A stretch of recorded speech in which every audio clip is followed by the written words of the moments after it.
하나님의 부흥은 성령 안에서 새롭게 출발한 교회 공동체를 통해서 이루어가게 됩니다.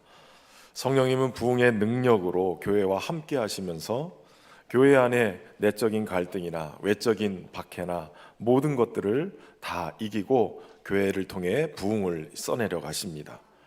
본질을 붙들고 충실하게 하고, 그리고 제자리를 찾게 만들고, 성령의 충만하여 지혜와 믿음이 충만하고 칭찬받는 사람들을 교회에 세움으로 그 갈등들을 해결해 나가시는 것이죠.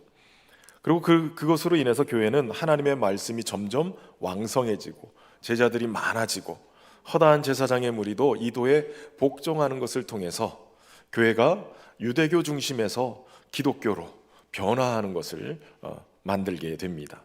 이것이 바로 부흥이죠. 그런데 중요한 것은 이 부흥의 중심에 바로 시작과 또 이 동력과 모든 것이 바로 성령님과 연관이 돼 있다는 거예요. 성령으로 충만했을 때 성령이 주시는 지혜와로 분별 갖게 하고, 성령이 주시는 믿음을 통해서 주님을 붙들 때 놀라운 부흥의 역사가 일어나게 되는 것입니다. 저는 이 부흥이 우리 교회와 우리 성도들 한 사람 한 사람 삶의 자리에 있기를 주의 이름으로 축원합니다. 여러분, 교회인 우리가 성령님과 동행할 때 어떤 일이 일어날까요? 물론 믿음의 역사가 놀라운 기적으로 우리에게 나타나기도 하지만, 그러나 성령님과 동행하면 우리의 삶의 열매가 맺혀집니다. 그것은 어떤 열매냐면 바로 하나님의 성품의 열매, 성령의 열매인 거예요. 주님 닮은 자가 된다는 것이죠. 갈라디아서 5장 22절에서 23절의 말씀에 보면, 오직 성령의 열매는 사랑과 희락과 화평과 오래 참음과 자비와 양성과 충성과 온유와 절제니 이 같은 것을 금지할 법이 없느니라 라고 얘기해요. 여러분, 4월은 사랑의 달입니다. 부흥을 지나 우리는 이제 성령의 열매인 사랑의 열매를 맺어가야 됩니다. 우리가 성령 충만해서 성령 안에서 주님과의 깊은 사귐의 교제를 이루면 이룰수록 우리는 자연스럽게 하나님을 닮아가게 되는 거예요. 그리고 요한은 당당하게 선포합니다. 하나님은 사랑이시라. 우리가 하나님의 자녀라면 우리 안에 하나님 닮은 성품이, 사랑이 그대로 드러나야 되는 거예요. 오늘 본문은 예수님의 고난과 죽음이 임박했을 때 주님께서 제자들에게 보여주신 사랑의 메시지입니다. 예수님께서 어떤 사랑을 보여주셨는지 오늘 본문을 통해서 우리가 함께 살펴보려고 합니다. 우선 첫 번째는 주님은 세상에 있는 자기 사람들을 사랑하시되 끝까지 사랑하셨다라고 얘기해요. 인류 구원을 위해서 예수님은 고난의 십자가를 지기 위해 예루살렘에 입성하십니다. 이때 예수님이 작은 나귀 새끼를 타고 입성하시는데 백성들이 손에 종려나무를 가지를 들고 예수님을 환영합니다. 그래서 우리가 부활주일 전주일인 오늘을 종려주일이라고 하는 거예요.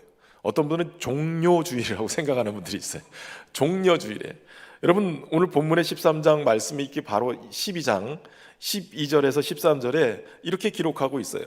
그 이튿날에는 명절에 온 큰 무리가 예수께서 예루살렘으로 오신다는 것을 듣고 종려나무 가지를 가지고 맞으러 나가 외치되 호산나 찬송하리로다. 주의 이름으로 오시는 이 곧 이스라엘의 왕이시여 하더라.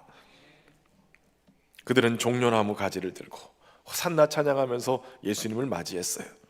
근데 이들이 이렇게 많이 몰려온 이유가 있어요. 바로 예수님께서 죽은 지 나흘이나 됐던 무덤에 갇혀 있었던 나사로를 살려내신 거예요. 나사로가 살았다는 소식이 온 유대를 나기 시작했어요. 그리고 예루살렘에 모여있는 사람들이 도대체 누구이길래, 예수님이 누구길래 죽은 지 나흘이나 된 나사로를 살렸는가 궁금해서 다 나와버린 거예요. 그리고 그들은 예수님을 메시아로 환영하고 그렇게 맞이한 겁니다.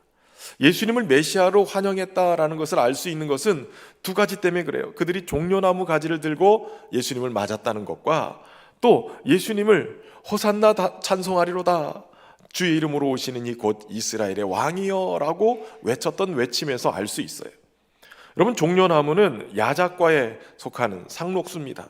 키가 3m에서 한 10m 정도 자라는데 그 열매가 매우 달콤합니다. 한번 열매를 맺으면 그 열매의 숫자가 수천 개나 돼요. 여러분, 우리 거제에도 보면 야자수들이 참 많이 있잖아요. 거의 비슷한 야자수의 모습이에요. 그런데 대부분 보면 이 야자수에 커다란 이만한 야자 열매가 맺히는 걸 우리가 보죠. 그걸 깨트리면 그 안에 물이 막 이렇게 흘러나오는. 그런데 모양은 야자수인데 그 안에 열매가 달라요. 이 종려나무 열매는 큰 대추 같이 생긴 길쭉한 열매예요. 여러분, 요즘 마트만 가도 대추 야자 열매 보면 다 나와 있습니다. 이게 수천 개씩, 한 그루에 수천 개씩 주렁주렁 매달려 있는 거예요. 나무가 크고 무성하기 때문에 이 종려나무는 사막의 나그네들에게 그늘을 제공해요. 심지어는 그의 그 뿌리가 100m에서 200m까지 번져나가기 때문에 웬만한 사막에서 죽지 않고 푸름을 간직하는 그러한 나무입니다. 이 나무가 너무나도 아름다운 모습이고 소중하기 때문에 솔로몬 성전에서도 성소의 사면벽과 문, 그리고 성전 본당의 천장에 이 종려나무가 다 그려져 있어요. 많은 열매와 또 나무의 그 아름다운 모습 때문에 이 종려나무는 성경에서 아름다움과 번성의 상징으로 언급되고 있어요. 메시아가 오시면 바로 이 종려나무의 풍성함과 아름다움처럼 그 그늘에서 쉼을 줄 수 있는 분이 바로 메시아시라는 거예요. 가난하고 못나고 소외됐던 사람들에게 메시아는 이런 풍요로움을 주시는 분이시라는 거예요. 실제로 예수님이 메시아로 오셔서 하신 여러 기적들 중에 물고기 2마리와 떡 5덩이로 5,000명을 먹이고 12광진이나 남기는 그런 사역을 행하셨지요. 그러니까 이들이 볼 때 예수님은 우리의 인생의 먹고 사는 문제를 해결할 수 있다는 그런 기대감으로 종려나무 가지를 흔드는 거예요. 아울러 그들이 외쳤던 말은 바로 구약에서 선지자들을 통해서 예언되었던 오실 메시아, 영원한 이스라엘의 왕으로 오실 그 메시아, 그분에게 호산나라고 외치는 거예요. 바로 예수님이 그러한 메시아다라는 고백이죠. 근데 사실 당시에 최대 강국은 로마였는데 예루살렘, 이스라엘은 바로 이 로마의 속국이었어요. 그래서 이 로마의 지배 아래서 많은 압제 속에서 유대인들이 많은 아픔을 겪고 있었는데 예수님이 오시기 전 구약의 말라기 이후에 이 신구약 중간기라는 시기가 있어요. 그 시기 동안 압제당하는 이 이스라엘은 독립운동을 위해서 여러 지도자들이 등장합니다. 그리고 그들을 통해서 나라를 독립시키려고 하는 여러 해방운동이 일어났죠. 지금 예수님이 예루살렘에 입성하실 때 백성들은 이 로마의 압제에서 우리를 건져낼 정치적인 지도자를 꿈꾸면서 우리를 해방할 자로 예수님을 모신 거예요. 호산나 다윗의 찬송하리로다 주의 이름으로 오시는 이 곧 이스라엘의 왕이여 라고 말하는 것은 이런 표현이에요. 우리를 구원하소서, 로마의 압제에서 우리를 해방시켜 주십시오, 이스라엘의 왕이시여, 이런 고백인 거예요. 사랑하는 성도 여러분, 여러분은 예수님을 어떤 분으로 이해하고 계세요? 어떤 분으로 믿고 계세요? 이들처럼 내 삶의 모든 먹거리를 다 해결해 주시고 삶의 풍요를 가져오시는 분으로 이해하고 계세요? 아니면 하늘의 능력과 권세로 탁월한 지도력으로 우리를 모든 묶임에서 해방시켜 주시는 해방자 예수님을 믿고 계세요? 물론 예수님은 우리에게 풍요와 해방을 주는 분이시기도 해요. 고린도후서 8장 9절에 보면 우리 주 예수 그리스도의 은혜를 너희가 알거니와 부요하신 이로써 너희를 위하여 가난하게 되심은 그의 가난함으로 말미암아 너희를 부요하게 하려 하심이라. 예수님은 죄에 얽매였던 모든 인생, 저주에 얽매였던 모든 인생에게 모든 묶임을 끊어내시고 우리를 해방시키는 분이세요. 그런데 이런 백성들의 기대감과는 다르게 예수님께 좀 적대적인 사람들이 있었어요. 바로 유대의 당국자들과 대제사장들과 바리새인들 같은 사람들이었어요. 여러분, 요한복음을 읽다 보면 요한이 계속해서 반복해서 언급하고 있는 내용이 있어요. 예수님이 기적을 행하시고 많은 병자들을 치유하셨는데 그 기적과 많은 병자들을 치유하셨는 그 기간이, 그날이 하필 안식일인 거예요. 안식일에 병자들을 치료하니까 제사장들이 불편해해요. 안식일에는 병자 치료하지 말라는 거예요. 안식일에 기적을 행하니까 바리새인들이 분노를 일으켜요. 그리고 예수님을 죽일 계획을 갖고 있다라고 요한복음 계속 얘기해요. 특히 예루살렘에 입성하시기 직전에 죽은 나사로가 살아났다는 소문이 들리고 많은 유대인들이 예수님을 믿게 되자 그들은 불편해지기 시작했어요. 그래서 요한복음 12장 9절에서 11절에 유대인의 큰 무리가 예수께서 여기 계신 줄을 알고 오니 이는 예수만 보기 위함이 아니요 죽은 자 가운데서 살리신 나사로도 보려 함이로라. 대제사장들이 나사로까지 죽이려고 모의하니 나사로 때문에 많은 유대인이 가서 예수를 믿음이로라 라고 얘기해요. 그러니까 나사로 때문에 예수님이 더 인기가 높아지니까 대제사장들이 예수님을 죽이려고 그렇게 하고 있다는 거예요. 그리고 우리는 다 아시죠? 예루살렘에 입성할 때 환영하던 그들이 불과 며칠 안 돼서 이 적대자들의 꾀임에 빠져서 선동에 의해서 예수를 십자가에 못 박으라고 외쳤던 사람들이라는 거예요. 주님은 이러한 적대적인 상황을 아시면서도 인간을 구원하시기 위해 고난의 십자가의 길을 가기로 작정하신 거예요. 이런 상황을 파악한 주님께서 사랑하시는 제자라고 하는 요한이 오늘 본문의 1절을 이렇게 기록하고 있는 거예요. 우리 같이 한번 읽어볼까요? 6월절 전에 예수께서 자기가 세상을 떠나 아버지께로 돌아가실 때가 이른 줄 아시고 세상에 있는 자기 사람을 사랑하시되 끝까지 사랑하시니라. 아멘. 여러분, 예수님께서 이제 자기가 세상을 떠나서 아버지께로 돌아갈 때가 이른 것을 아셨다는 거예요. 그런데 이때는 한마디로 얘기하면 예수님이 고난당하시는 때예요. 예수님이 십자가에 죽으셔야 되는 때예요. 그리고 부활하셔서 아버지께로 돌아가실 때인 거예요. 이 일은 6월절에 일어날 것인데 이제 예수님은 세상에 남겨두는 자기 사람들, 제자들을 남겨놓으면서 걱정을 하시면서 그들을 위해서 마지막 가르침을 주고 계시는 거예요. 요한은 그 모습을 보면서 세상에 있는 자기 사람을 사랑하시되 끝까지 사랑하셨다라고 얘기해요. 근데 여러분, 앞으로 되어질 일을 기록한다면 끝까지 사랑하실 것이다, 뭐 이렇게 미완료로 얘기해야 되는데 끝까지 사랑하셨다라고 얘기해요. 왜냐하면 문자적으로 보면 이 끝까지 사랑했었단 말은 끝에 이를 때까지, 종료의 순간까지 이런 뜻인데 12제자 중에 마지막까지 살아남았던, 순교하지 않고 마지막까지 살았던 요한은 자신의 삶의 자리에 여전히 끝까지 붙들고 계시는 주님의 사랑을 경험하면서 이런 고백을 하는 거예요. 마지막 숨을 다 쉴 때까지 주님은 우리를 버리지 않고 끝까지 사랑했다는 거예요.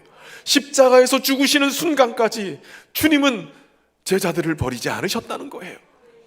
주님이 다시 구원을 이루고 다시 오실 때까지, 자신의 삶의 마지막까지 주님은 끝까지 사랑하셨노라고 고백하는 거예요.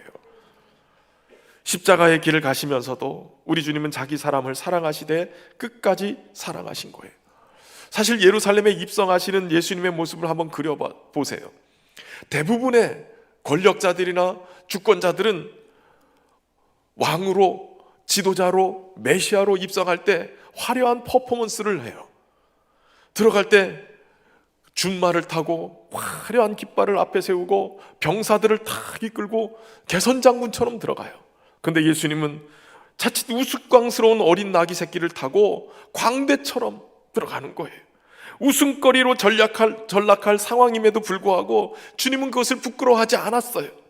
멸시와 모욕과 고난의 십자가도 주님은 참으셨어요. 부끄러움을 개의치 않으신 거예요.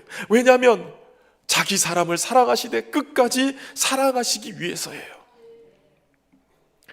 거기에는 예수님을 팔기로 작정한 자도 포함되어 있어요.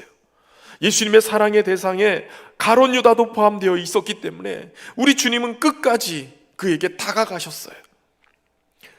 예수님의 사랑의 기준은 그 사람의 태도나 무언가를 했기 때문에 사랑한 것이 아니었어요. 그저 그 사람 자체였어요. 여러분, 우리는 우리가 가진 기준으로 사람을 평가하고 사랑하는 대상을 찾습니다. 어떤 기준에 충족한 사람만 사랑하는 거예요. 그런데 예수님의 사랑은 그렇지 않아요. 전혀 다른 차원의 사랑입니다. 그리고 오늘 본문에 1절 후반부에 보면, 2절에 보면 마귀가 벌써 시몬의 아들 가룟 유다의 마음에 예수를 팔려는 생각을 넣었다라고 기록하고 있어요. 주님은 끝까지 사랑하기로 작정하셨는데 도리어 환경은 악을 도모하는 마귀의 생각이 누군가에게 들어가서 예수님의 사랑과 대적하는 상황이 벌어지고 있는 거예요. 마지막까지 주님의 사랑과 배반이 공존하고 있는 거예요. 한 사람이 마귀의 생각과 감정에 지배받을 때 그 마음을 예수님도 돌리지 못한 거예요. 왜냐하면 오롯이 그 사람의 선택이기 때문에 그래요. 여러분, 우리도 오늘 선택의 자리에 있어요. 매 순간 성령님도 우리를 인도해 가시죠. 어떤 사람은 마귀를 선택하고 어떤 사람은 성령을 선택해요. 끝까지 사랑하는 주님을 택하고 성령의 인도함을 받고 저와 여러분이 사랑의 길을 찾아갈 수 있는 은혜가 있기를 주의 이름으로 축원합니다. 두 번째, 주님은 섬김으로 사랑의 본을 보이셨습니다. 예수님은 제자들과 함께 예루살렘에서 마지막 유월절을 보내기로 되어 있었어요. 유월절 만찬을 잡수시기 위해서 주님은 제자들과 미리 준비된 다락으로 올라가시게 됐죠. 그들은 하루 종일 걸어 다니어서 복음을 전했기 때문에 발이 온통 더러워져 있었어요. 원래 이스라엘이라는 나라는 원래 굉장히 건조한 땅입니다. 요즘처럼 잘 만든 신을 신고 다니면 걱정이 없지만 예수님 당시에 모든 사람은 샌들을 신고 다녔어요. 그렇기 때문에 조금만 걸어도 먼지가 펄펄 나는 그러한 것이 바로 발을 온통 더럽게 만드는 일이 벌어져요.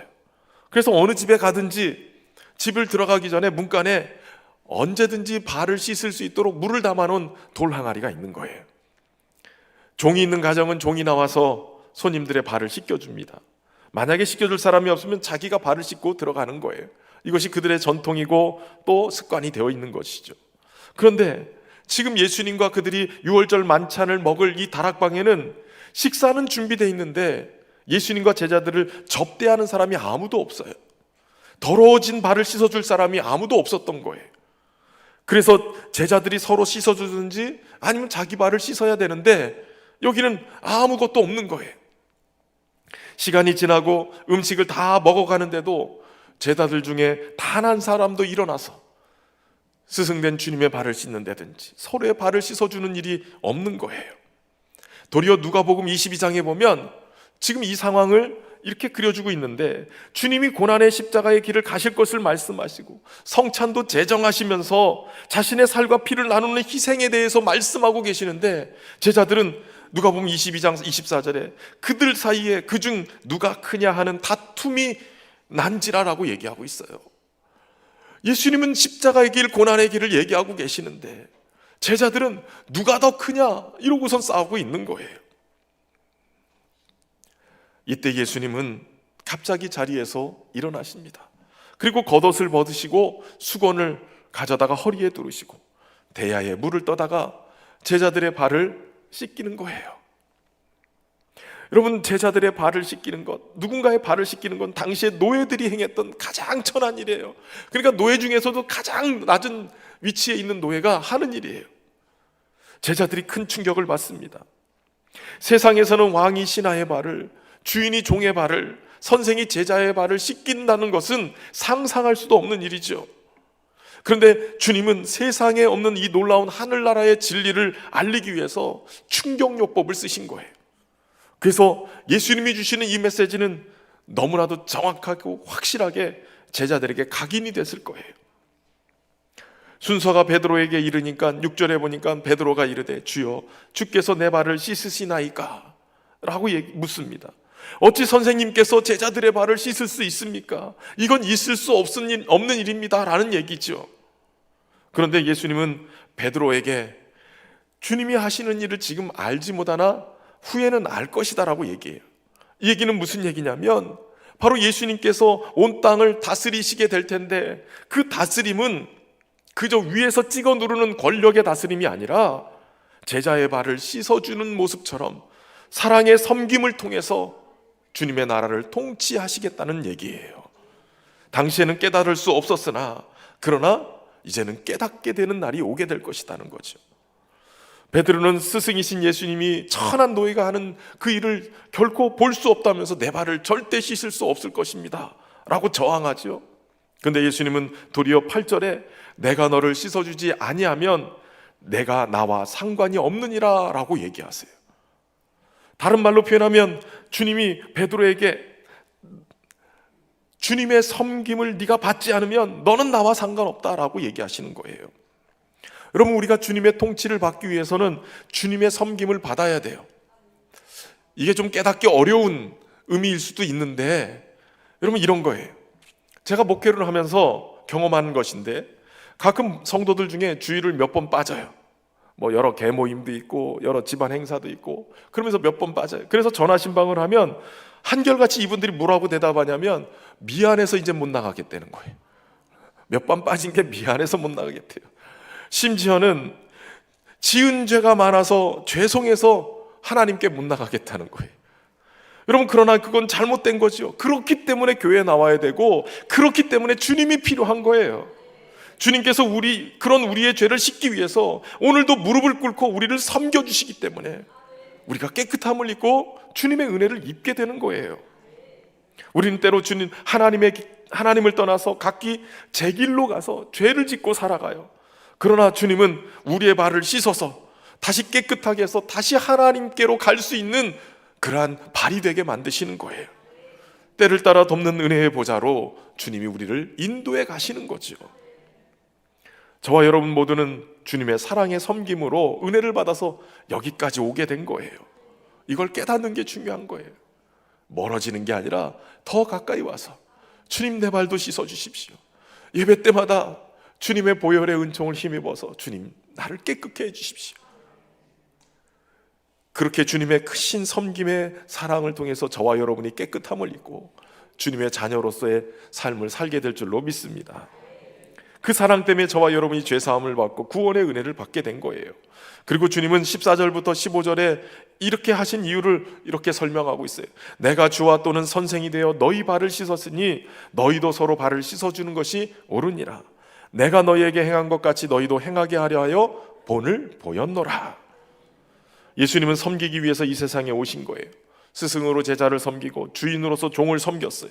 죽기까지 자신을 내어주신 그 사랑의 섬김으로 우리를 구원의 자리로 인도하신 거예요. 그 섬김의 극치가 바로 십자가예요. 죄가 없는 거룩한 분이 우리를 대신해서 죽으심으로 수많은 죄인들을 살리시는 섬김이었던 거죠. 높은 곳에서 자기 부하들을 호령하는 모습이 아니라 도리어 낮아져서 제자들의 발밑에서 무릎을 꿇고 발을 씻어주는 것을 통해서, 이 사랑의 섬김을 통해서 주님이 세상을 변화시키고 계시는 거예요. 큰 섬김을 받았으면 많이 섬겨야 해요. 큰 사랑을 받았다면 많이 사랑하는 것이 마땅한 거죠. 큰 은혜를 받았으면 더 많이 헌신하는 거예요. 여러분, 교회에서 가장 높은 사람은 가장 낮은 일을 하며 섬기는 사람이어야 되는 거예요. 적어도 하나님 나라의 모형인 교회는 섬김을 받는 사람보다는 섬기는 사람들이 더 많아져야 돼요. 다른 사람들이 하기 싫어하는 일을 기쁘게 하는 그 사람이야말로 성령의 열매 맺는 사랑의 사람이요 예수님을 닮은 제자인 줄로 믿습니다. 반면에 큰 소리치고 대우받기를 원하는 사람은 사실은 가장 연약한 사람이고 가장 부족한 사람이에요. 저와 여러분은 예수님처럼 섬기는 사람이 되어야 될 줄로 믿습니다. 예수님을 본받아서 서로의 발을 씻어주시고 누군가의 허물을 보듬고 덮어주고 깨끗하게 씻어주면서 섬길 때 사랑의 역사가 교회를 새롭게 하고, 또 이런 섬김이 사회를 새롭게 하고 건강한 사회로 만들어 주실 줄로 믿습니다. 주님이 보이신 사랑의 본을 따라 서로의 발을 씻는 종의 모습으로 교회와 적대적인 세상을 잘 섬겨서 아름답게 만드는 저와 여러분 되길 주의 이름으로 축원합니다. 마지막 세 번째, 주님은 자신을 배신한 제자까지도 사랑하셨다는 거예요. 자기 사람을 사랑하시되 끝까지 사랑하신 주님, 그 주님은 이 사랑과 섬김의 본을 보이시면서 세족식도 하시고 성찬식도 제정하십니다. 근데 중요한 것은 세족식과 성찬식에 누가 있냐면 가룟 유다가 함께 참여하고 있다는 거예요. 주님의 발을 씻어주실 것을 거절했던 베드로에게 주님과 상관이 없다는 말에 베드로가 뭐라고 그러냐면, 주님, 그러면 손과 머리까지 다 씻어주십시오, 그렇게 얘기해요. 근데 예수님은 이미 목욕하여 깨끗한 사람은 발만 씻어도 된다라고 얘기하죠. 그러면서 주님은 10절에 이렇게 말씀하는 거예요. 너희가 깨끗하나 다는 아니니라. 이는 자기가 팔자가 누구이신지 아심이라. 그러므로 다는 깨끗하지 아니하다 하시니라.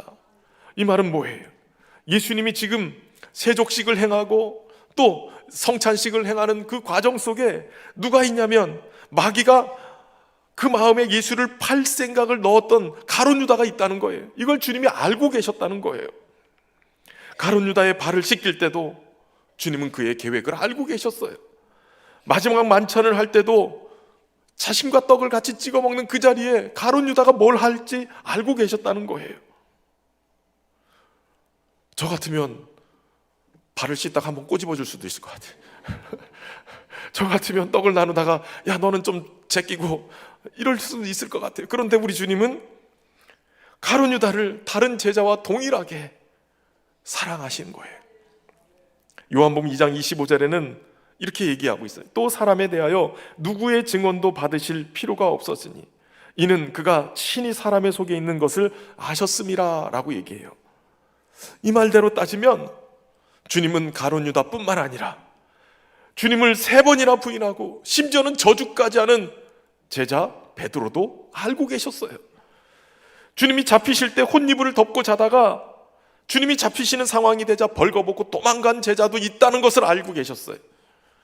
주님이 결박당해 모진 고난을 당할 때 그저 멀찍이서 바라만 보고 어느 정도 거리를 유지하면서 주님을 따라가던 제자도 있다는 것을 주님은 아셨어요. 주님이 십자가에서 죽으시고 장사됐을 때 혹시라도 그들에 의해서 자신들도 잡힐까 봐 두려워서 다락방에 가서 문을 닫고 두려움 속에 떨고 있는 제자들도 그곳에 함께하고 있다는 것을 주님은 알고 계셨다는 거예요. 이 모든 것을 주님이 아시면서도 그들의 발을 씻어주시고 그들과 성찬을 함께 나누면서 마지막 밤을 보내고 계셨던 거예요. 자신을 배신하여 팔아먹는 제자도, 부인하는 제자도, 도망하는 제자도, 두려움 속에 주님을 외면하고 있는 제자들도 주님은 아시고 품고 계셨다는 거죠. 오늘도 주님은 우리의 연약함을 다 아십니다. 때로는 믿음이 좋아서 내가 주를 위해 목숨까지도 바칠 거라고 그렇게 결단하고 나가다가도 작은 문제 앞에 그냥 처참하게 무너지는 우리의 모습도 주님이 아세요. 주를 위해서 헌신하고 봉사하겠다고 중직을 맡아서 열심히 하겠노라고 하다가 어느 순간인가 평신도도 보다도 못한 그러한 모습으로 전락하는 내 모습도 알고 계세요. 말씀대로 내가 살아보겠노라고 일주일 나가서 세상 속에 살다가 처참하게 무너지고 또다시 죄 가운데 살고 예배 자리에 나온 우리의 모습도 주님은 다 알고 계세요. 그러나 주님은 오늘도 우리를 찾아오셔서 주님의 사랑으로 우리를 품으세요. 주님과 상관이 있는 죄가 자가 되게 하기 위해서 오늘도 주님은 우리를 씻으시고 우리를 품으시고 여전히 먹이시는 거예요. 주님의 섬김을 통해 주님이 세상을 다스릴 때 그 대상에는 예수님께 등을 돌리고 핍박하는 대적까지 다 포함이 되어 있어요. 예수님은 그들을 따로 대하지 않고 함께 섬김의 모습으로 그렇게 사랑하시는 거예요. 세상은 종과 같이 섬기는 그 모습을 보고 비웃고 조롱하고 가룟 유다처럼 그 섬김을 베푸는 사람을 배신한다 할지라도 그러나 주님은 그 사랑을 멈추지 않으세요.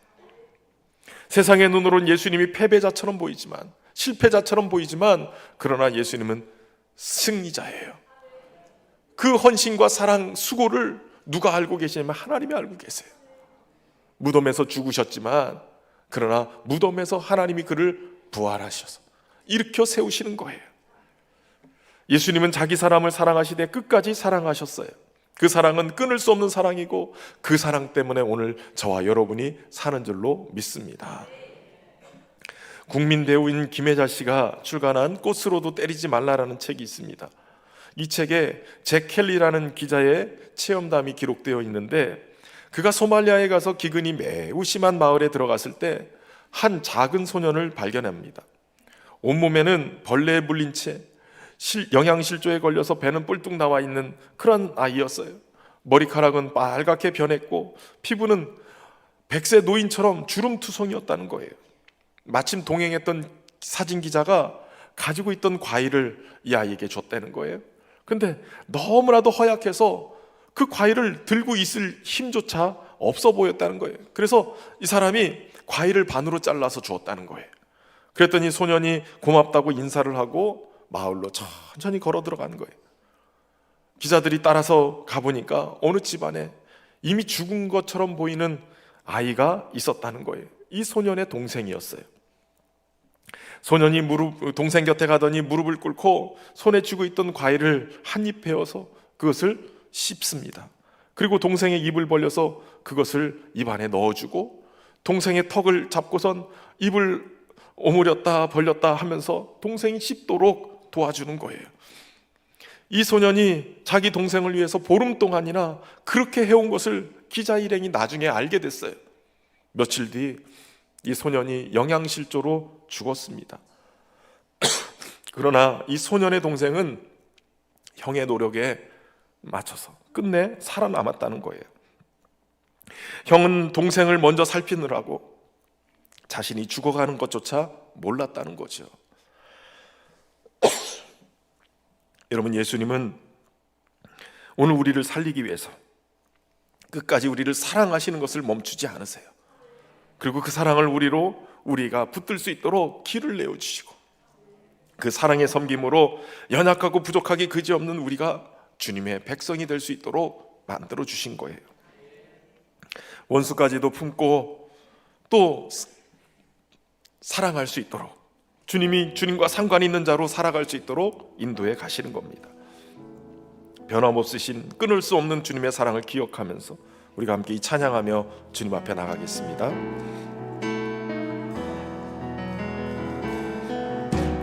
아버지 사랑 내가 노래해, 아버지 은혜 내가 노래해. 그 사랑 변함없으신 거짓 없으신 성실하신 그 사랑, 상한 갈 때 꺾지 않으시는 상한 갈 때 꺾지 않으시는 꺼져가는 등불 끄지 않는 그 사랑 변함없으신 거짓 없으신 성실하신 그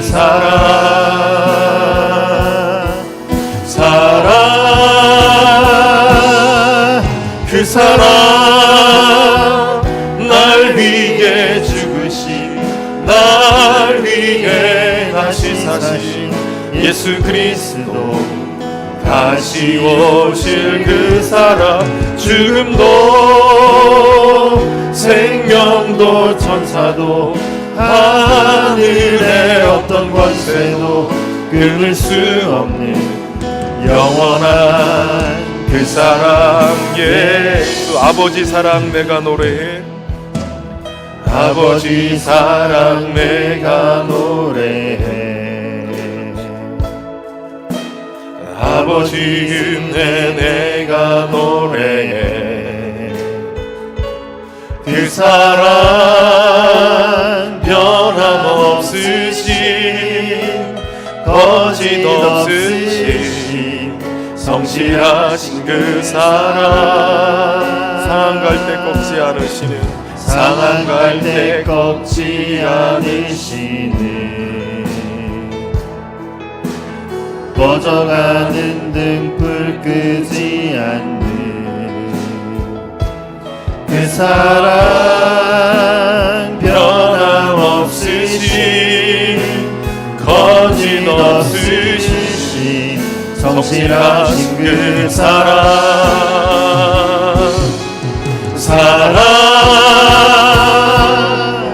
그 사랑 날 위해 죽으신 날 위해 다시 사신 예수 그리스도 다시 오실 그 사랑 죽음도 생명도 천사도 하늘의 어떤 권세도 끊을 수 없는 영원한 그 사랑 예수. 사랑하는 성도 여러분, 우리 주님은 사랑하시되 끝까지 사랑하시는 그 사랑으로 우리를 사랑해 주셨습니다. 기꺼이 낮아지셔서 섬김의 모습으로 우리를 품어주셨습니다. 원수까지라도, 연약하여 주님을 배신한다 할지라도 끝까지 그 사랑을 놓지 않고 우리를 품어주셨습니다. 이 시간 그 사랑을 붙들며 다시 주님의 은혜 앞으로 나아갈 수 있도록 기도하시고, 하나님 오늘도 우리에게 이 놀라운 사랑을 품게 하셔서 사랑하며 살 수 있도록 은혜 베풀어 주옵소서. 우리 합심해서 함께 기도하며 나아가겠습니다. 살아계신 하나님, 오늘도 주의 말씀을 통하여 우리에게 우리 주의 사랑 사랑하시되 끝까지 사랑하신 주님의 사랑이 오늘도 우리를 붙드시고, 오늘도 주님의 섬김의 그 사랑이 우리를 주님의 은혜 앞으로 나아갈 수 있도록 인도하시고 깨닫게 그러나 하시옵소서. 끝까지 나의 사랑으로 사랑하시고 주님, 끝까지 사랑하시고 우리를까지 품으시고 우리의 연약하고 부족한 모습에도 여전히 사랑하시고 품으시는 그 놀라운 사랑 우리가 기대하고 기억하며 주님의 은혜 앞으로 나가게 하시고, 그 사랑과 내가 너를 섬기고 다시 한번 새롭게 살아갈 수 있도록 인도하여 주시옵소서. 그 사랑을 증거하며 그 사랑의 사랑으로 본을 보여주시고 세상을 변화시키는 삶을 살아갈 그 수 있도록 흔적들을 하나님 우리에게 사랑의 은혜를 주어진 주님 닮은 사랑의 모습으로 살아갈 수 있도록 축복하여 주옵소서. 배신할지라도 주님을 따르게 하여 주시고 우리 가운데 역사하신 주님을 주님 사랑하시고 사랑하여 주시옵소서. 깨닫고 오직 주님을 믿고 살게 하여 주시옵소서. 그 사랑으로 품으실 때에 오직 그 사랑을 닦으며 사랑하는 자의 인생을 살아갈 수 있도록 인도하여 주시옵소서. 사랑의 하나님, 오늘도 예수님을 통해서 보여주신 끝까지 사랑하신 그 사랑이 우리를 여전히 붙들고 있음을 감사드립니다. 각기 제 길로 가며 하나님을 떠났던 우리의 발을 씻기셔서 낮아지셔서 섬기심으로 하나님께로 다시 나아갈 수 있는 길을 내주시니 감사합니다. 연약하여 부족하여 늘 넘어지고 자빠지는 우리의 신앙의 모습이지만 책망하시기보다는 여전히 사랑으로 품어주시고 인도해 주셔서 감사합니다. 그 사랑을 기억하며 주님께로 더 가까이 나가게 하시고, 주님 주신 그 사랑을 붙들고 우리도 사랑하며 살 수 있도록 인도하여 주옵소서.